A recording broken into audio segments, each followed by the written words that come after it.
morning. Welcome to the Unitarian Universalist congregation of Evanston.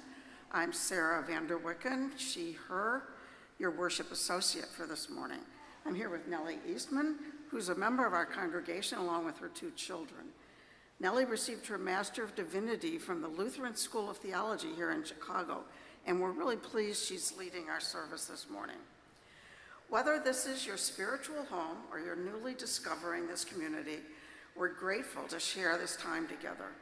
We strive to be an inclusive and welcoming community, seeking truth in love and nurturing the human spirit for a world made whole. We're guided by our principles and values, which remind us in every moment and through every challenge that each of us is worthy of love and that we are all connected through the vast and beautiful web of existence. We come together to remember our kinship with one another and to hold one another in heart and mind with tenderness and careful attention, and to dedicate ourselves more fully to living our shared values. So welcome to those joining us online. We hope you have your chalices ready. People of all ages are welcome and an important part of our faith community. We're blessed to have the children in the sanctuary for the first half of every service and the entire service for all ages about once a month. The nest in the front is our designated area for families with young children, where we have quiet fidget toys and activities and even a kid-friendly order of service. We encourage our parents and caregivers in the nest to help support our youngest members of the community to participate in the service in an engaged way. Nursery care is available every Sunday in room 11 on the lower level, which you can access via the stairs at the back of the sanctuary, and the service is streamed to the lobby should you need to step out for any reason. As part of being a welcoming and inclusive community, we have some information posted on the screen that will help orient you to UUCE and our service. A few announcements. Next Sunday, August 2nd, is the fundraiser, the musical fundraiser for Building Peaceful Bridges from 6 to 9 p.m. See the newsletter to reserve your tickets, and come one, come all. Our You the Vote working group is sending postcards to Michigan and North Carolina this year. See Carol and Laughlin at the program table after today's service to pick up postcards. September 20th is our engagement fair this year. Please plan to stay after the service that Sunday to walk through the fair. And if you have a UUCE team or group who would like a spot at the fair, please connect with Reverend Susan. And now, let us settle in together, gather our attention, and share this time of reflection, celebration, and inspiration. As we begin our worship service, let's quiet our electronics and our bodies as we join in beloved community. Welcome to worship.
you. The Unitarian Universalist congregation of Evanston was built on the traditional homelands of the Ojibwe, Odawa, and Potawatomi nations, once used by nomadic tribes who shared the Algonquin culture and language. By 1760, Potawatomi villages populated this land. After decades of violent encroachment by the French, British, and then U.S. American white settlers, the Potawatomi community was forcibly removed west of the Mississippi River. We also remember the networks of Black people, African American ancestors, who built our country's culture and economy, originally through forced enslavement and uncompensated labor. We acknowledge the impacts of the intentional violence of enslavement, theft of labor, and exploitation which echo through the generations and remain a reality today. We offer these acknowledgments as one small effort toward building long-term solidarity with contemporary communities. We commit ourselves to incorporate these admissions into our lives and turn our thoughts into action. Please join in our words of shared commitment. We name these realities with honor for all the ancestors, respect for our descendants, and gratitude for the land we use as sacred space. Sophia Newman and her son Kieran brought hydrangeas from their garden in celebration of Sophia's birthday, which was on Friday, July 24th. As they light our chalice, symbol of our living tradition, please join in reading Welcome to This Common Sacred Space by Amy Mackenzie with the words on the screen. Welcome to this common sacred space. Common because we are all welcome. Sacred because here we transform the ordinary and attend to the profound. We carry with us our regrets, doubts, fears, stories, laughter. May they inspire our worship. Above all, may we each meet what we need most to find on this day in this common sacred space.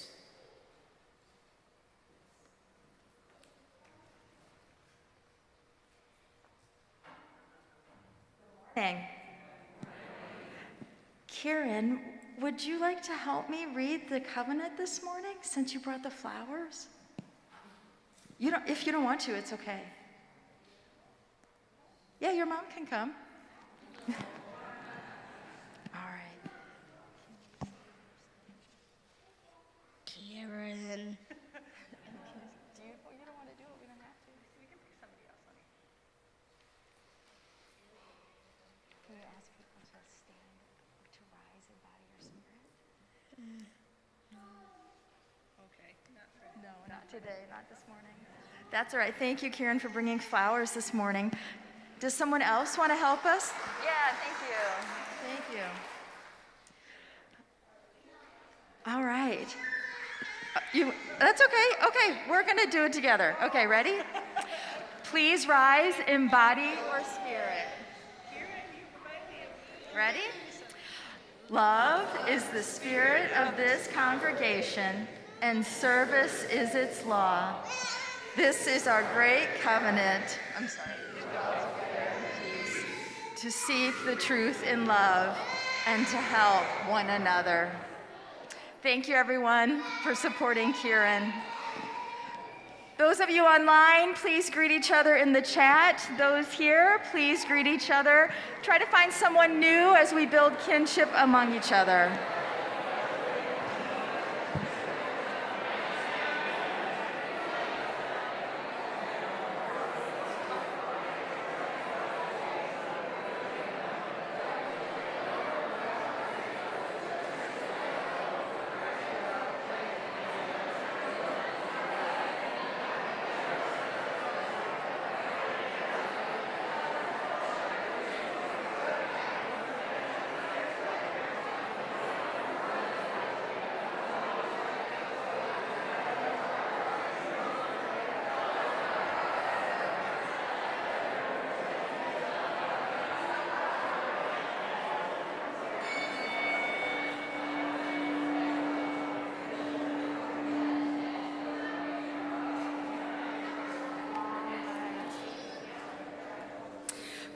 Please remain risen. Before we sing our opening hymn, I want to invite anyone who is still feeling new to stop by the welcome table with the little red tablecloth at the back of the sanctuary. And there's an informal circle of chairs that get pulled together after the service over by the lobby sanctuary doors. And you're invited to sit down and meet some folks for a little bit after the service as we continue to create new relationships and build kinship among us. Please join in singing our opening hymn, 1028, Fire of Commitment.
I invite us to settle into a time of quiet reflection as we share our joys and sorrows. If you have a joy or a sorrow you would like spoken aloud, you may write it in the book at the back of the sanctuary. You may submit it through the Google form found on our homepage of our website, or you may email one of the ministers. We listen to these offerings with tenderness and respect. Let us all quiet our bodies and our voices during this sacred time by breathing in together and breathing out.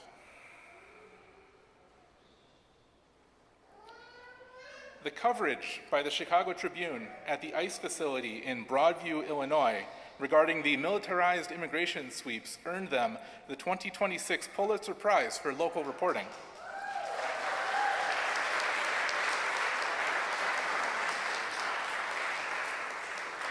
The photograph, taken by Stacy Westcott on September 19, 2025, as part of that media coverage, shows a Marine veteran, UUCE member Curtis Evans, carrying an American flag.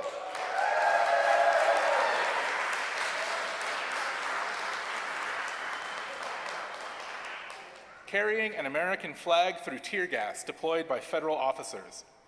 We are grateful for everyone from UUCE who spent time at Broadview to bring awareness of the deplorable conditions there. The Crawford Clunan family have lots of joys today. Becky has retired from teaching and starts working at the Apple Store next month.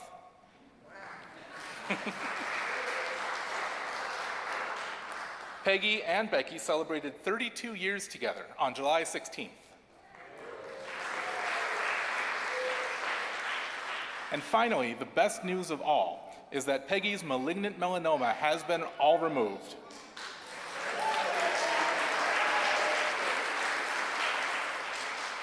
They did a skin graft from her leg to cover the pothole in her arm, but that's worth it to now be cancer-free.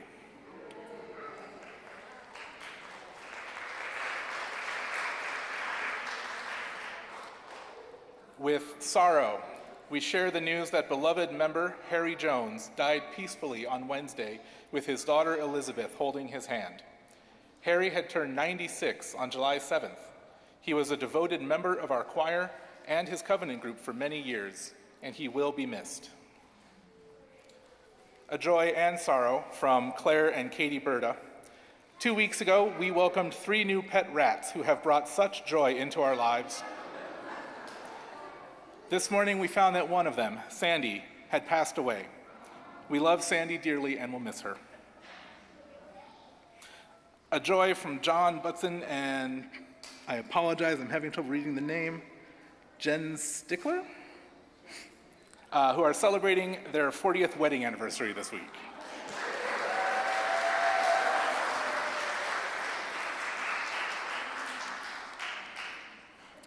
Sharing these concerns of the heart is part of the practice of beloved community. Together we expand our celebrations and lessen the burden of our grief. You are invited to light a candle and drop a stone into the well of tears at one of the 3 stations located at the front and sides of the sanctuary for the joys and sorrows on your heart and mind. As we do with love, when you light candles, please start from the center and move out to the edges. Please come forward now, and if you would like a candle brought to you, please raise your hand.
Please join in our shared words. For these joys we give our thanks. For these sorrows we give our love. Please join me in the spirit of prayer and meditation. We are one community, formed from many lives. Our stories weave through and around each other, crafting a strong and beautiful whole. We give thanks for each other and the love and friendship among us. May we share in the celebration of these joys and the lament of these sorrows, and may we find strength, assurance, and comfort in one another. Amen. As we sing our response, number 413, Go Now in Peace by Natalie Sleeth, feel free to name the holy as you are moved. And our young people, preschool through 9th grade, are invited to head to their faith formation time with their adult leaders.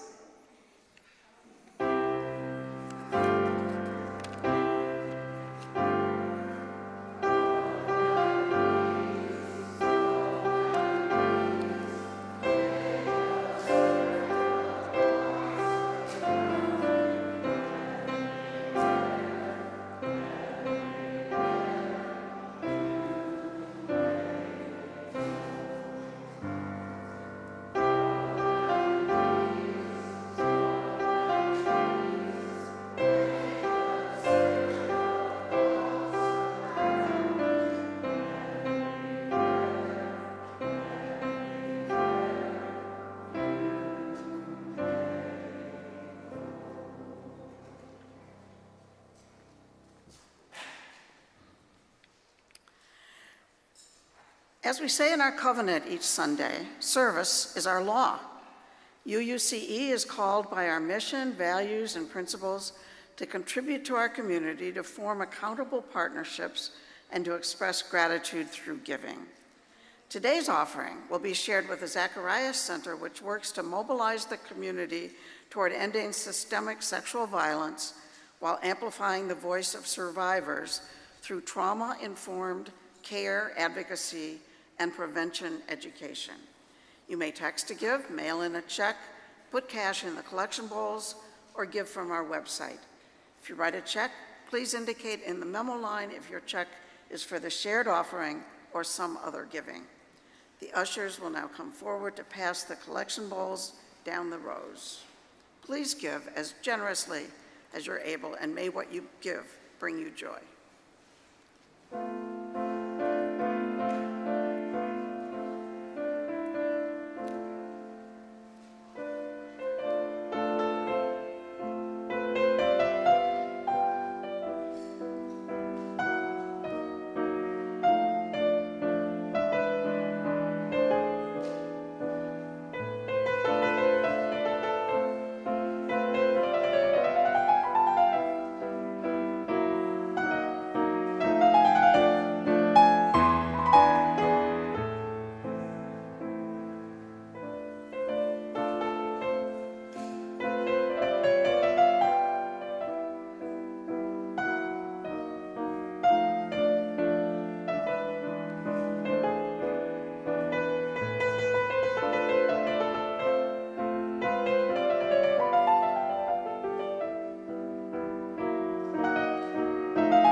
Thank you for your generosity.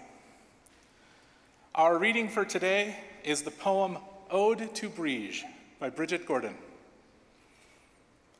Before I heard the folk tales and read the hagiographies, someone told me you were the midwife to all of us. And I thought if you were the one who pulled me into this world, who called time to, as the poet said, give my first yes to this world, I would have remembered you. The poet said we make gods who look like us for a reason. Deep down, we can trust that we can be believed in. But I didn't look anything like you, and I was so sure this was all a mistake. You were the goddess whom the poets adored, and I was no poet. There was a sisterhood wrapped around this world like a sunrise, who kept your fire and your well, and I could not join, as if I was called to a monastic order of not quite good enough, as if I was a D student, unruly, unwilling, and you, a tired senior thesis advisor, witness to my irrepressible truancy. I was so caught up in my own stuff, thought I could walk on water, but fell through the cracks of my own self-pity. So certain I was that you were just another one who I'd always disappoint. I didn't notice you had already set to work, casting the skin of my new life in seams of moon-silver filament, soldered in place by your lightning, then rushed to me when everything fell apart to remake me into what I had always been, yours. You gave me a fire in my head, a song in my throat, and a yearning in my heart, and I learned you can get pretty far in life with just that. But then you gave me everything. You gave me my name. Every morning now, over coffee, I whisper the same prayer. My goddess, please, let me love while hurting. Take my hurt and show me all the secret ways to make it beautiful, to make us whole in a world of splinters. Let my every breath after waking be the warm-up to a song that someone needs to hear. Let my hurt find another that rhymes in someone else's chest, and let that be enough reason for both of us to stay.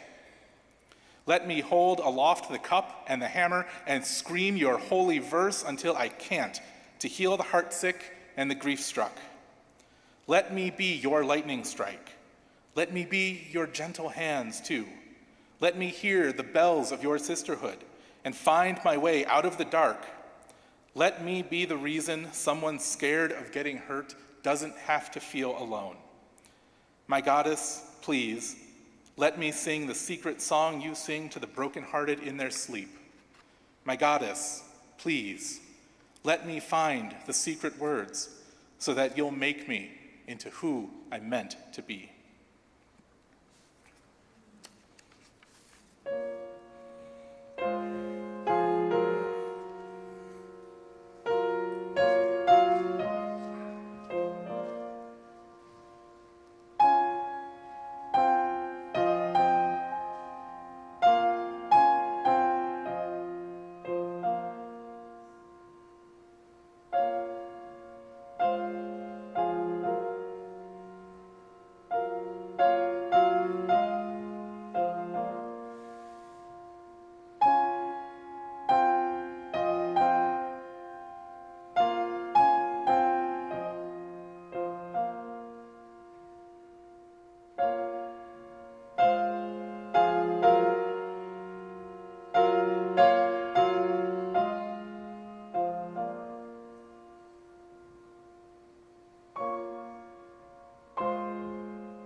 Good morning.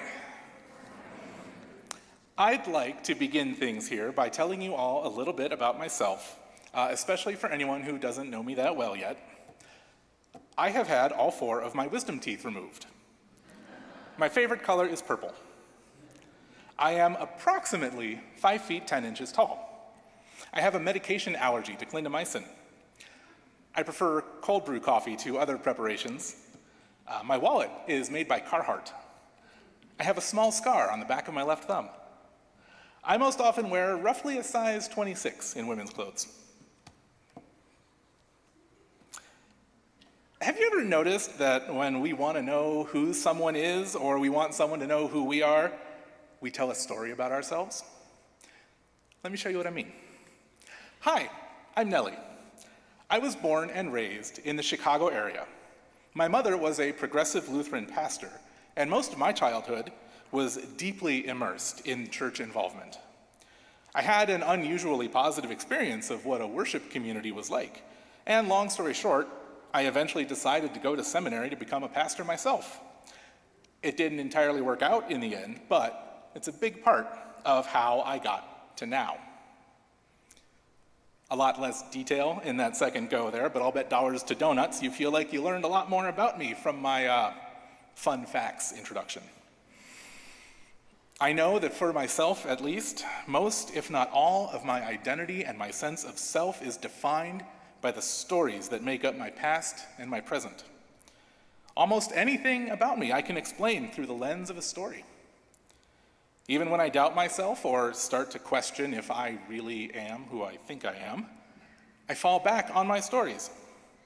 I replay them in my head, and it reminds me that I didn't just invent myself out of nothing.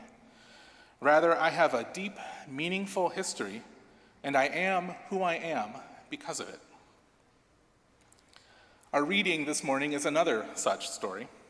In her poem, Bridget Gordon tells of a journey of self-discovery, one which led not only to her learning and accepting that she is a woman, but also that she is a poet.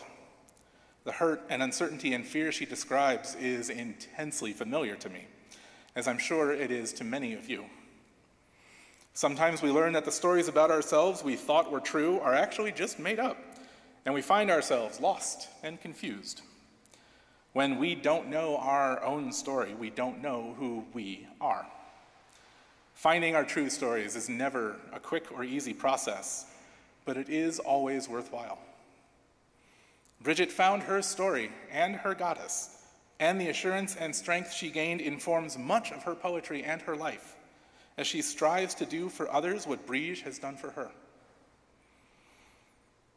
In terms of finding my own story, though, one very important chapter is about how I started out going to college as an engineering major and ended up graduating 5 years later with a degree in cultural anthropology. I took that degree into seminary and ended up another 7 years later with a Master of Divinity degree, a great appreciation for the work of critical scriptural analysis, and a somewhat less great appreciation for the institutional Christian church. Whoops. Anyways, I could tell you stories about that era of my life for days, but for now, I want to highlight something that journey left me: a deep fascination with the role of myths and rituals, both in organized religion and simply in our everyday lives. Myths and rituals are, in fact, 2 of the most important and oldest ways that humanity tells stories. We've been creating myths for thousands upon thousands of years, going back long before anyone had the tools or even the concepts to write them down. Rituals, too, are part of our species' deep history. They're harder to track backwards through time than myths, but there's reasonable evidence that humans were engaging in ritual practice as far back as 12,000 years ago. I will admit that I'm a huge nerd for this stuff, and I think it's really cool, and myth and ritual are so deeply entwined in our anthropological history. But beyond that, I really want folks to understand just how central the role of storytelling is for us. Now, to be clear, I absolutely do not have the credentials or authority to make this pronouncement, but if I did, I'd say our species should be scientifically named Homo narrans, or storytelling man. Fun fact, actually, At least 2 social scientists have made this proposition before me, so the more you know. Anyways, we are a storytelling people. Back in the days before modern research, before technology, before the scientific method, before we even had words for the concept of scientific fact, we were telling stories to explain the world the way it was. Why does the sun rise and set? Why does the river flood on a regular cycle? Why is childbirth so difficult? Why is it important not to waste resources? Myths made these questions make sense. They gave people the power to comprehend their fundamental reality and understand life, nature, and existence itself. Rituals, likewise, gave us a way to interact with and relive those stories. Rituals are somatic storytelling. We are telling a narrative and infusing it with meaning by acting it out. Honestly, I think this is the coolest part.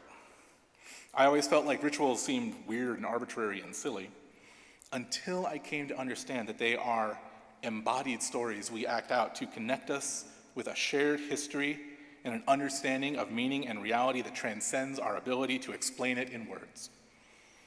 Our ritual of lighting the chalice at the start of our services, for example, represents a physical manifestation of our community and our shared values, and ties us far back into the history of Unitarian Universalism. Because storytelling is so deeply ingrained in our species, stories end up having incredible power. Stories feel true to us in a way that simple facts just don't. That is a double-edged sword, though, because people can easily craft a story to give us a very particular version of the truth, and we'll be primed to believe and accept it and act on whatever truth it claims, regardless of what reality tells us. Unfortunately, people regularly take advantage of this because they know if they can get their story spread around fast enough, people will give them authority and power as the key storyteller. I have seen this reality at work in tandem with my own story. I came out as transgender in late 2017. At the time, even though Donald Trump had been elected president a year earlier, things felt very good and hopeful for queer and trans people. Only 2 years earlier, the Supreme Court had recognized and affirmed the rights of same-sex couples to be legally married in all 50 states, stating clearly that the constitutional protections of the 14th Amendment included sexual orientation. I still remember the day the decision came down. I went to Sidetrack in Boys Town to celebrate as a cisgender heterosexual ally, or so I thought. I got my Human Rights Campaign Love Wins t-shirt. In 2016, there was a loud and massive national backlash to the first bathroom bill passed in North Carolina that made it illegal for someone to use a restroom not matching their sex assigned at birth. The backlash was so bad that North Carolina voluntarily repealed the law in 2017 to restore their reputation. That was the context in which I began to explore my gender identity and transition. It felt promising. I was, of course, scared and uncertain and hesitant because I was trying to figure out who I really was and how people would react to me. I was incredibly lucky to have a supportive family and a spouse, though, who, deeply uncomfortable with the idea, was patient and empathetic enough to give me time and space to explore it without being judgmental or hostile toward me. I found new friends and connections, people who helped me understand myself through sharing their own stories. I saw how my own journey wasn't a copy of theirs, but followed many of the same story beats. It took me many years and much exploration, but I did finally reach a place where I felt comfortable and confident in calling myself a woman, which happened just in time for everything on the national scale to fall apart. It is wild to me now to think that a southern state voluntarily repealed a transgender bathroom ban in response to national pressure. The right wing, somewhere in the late 2010s and early 2020s, developed a new strategy to gain power. They all agreed on a single story. Transgender people were a threat to everyone. I watched and listened as that story began spreading, gaining more and more traction and authority.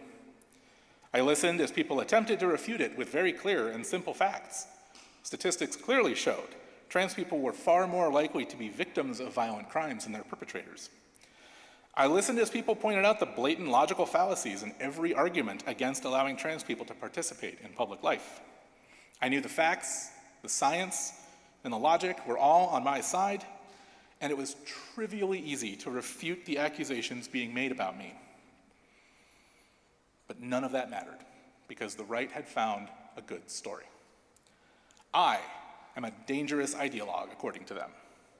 I am seeking to corrupt your children and spread a social contagion by convincing people to doubt immutable fundamental biological reality. I must be stopped, because if I'm not, I will cause the downfall of this great nation and plunge us into a new dark age. I wish I could say I was exaggerating this rhetoric, but I am not. I wish I could say this was just an extremist fringe view, but it's not. This is a mainstream political viewpoint that tens of millions of people in the United States consider entirely true and reasonable. 10 years ago, a single trans bathroom bill got so much pushback that it was ultimately repealed. Today, I could be arrested for using the women's restroom in nearly half the country. Even people who claim to be staunch allies for LGBTQ rights are hopping on the bandwagon. More than one Democratic politician has expressed concern about transgender ideology. Heck, the world's most famous and beloved children's book author has devoted her entire life and her massive fortune to convincing people that I am a dangerous man in a dress seeking to prey on real women, and that I must be forced out of public life. I don't even know if I can safely leave the country because I have no idea whether or not my passport will be seen as valid. All of this because of a scary-sounding story. I will be perhaps a little too candid here and state that I don't know if my story has a happy ending.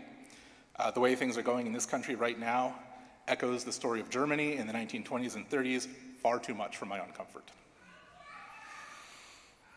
But what I can say, and what I want to leave all of us here with this morning, is that one of the best stories in my life right now is the story of this community. This congregation is welcoming, affirming, and caring. The story of Unitarian Universalism itself is rooted in compassion and in providing safety and refuge for people like me. Our best witness to the hurt and the fear in the world today is our story, the story of our shared beliefs, and the story of this community. So let's keep telling it as often and as loudly as we can. And lastly, from the bottom of my heart, thank you for letting me be a part of your story.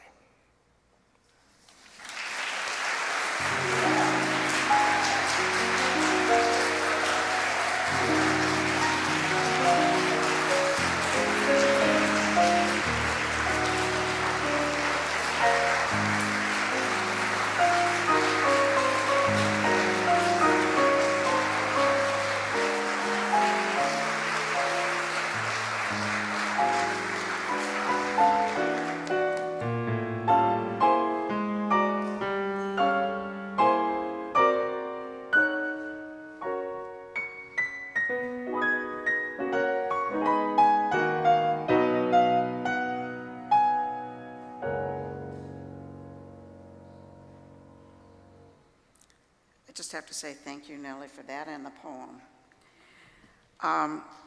As we extinguish the chalice, please join in saying the words on the screen by the Reverend Elizabeth Sell Jones. We extinguish this flame, but not the light of truth, the warmth of community, or the fire of commitment. These we carry in our hearts until we are together again. Please rise in body or spirit and join in singing our closing song, O Spirit All Embracing.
May your stories bring you comfort, wisdom, and inspiration.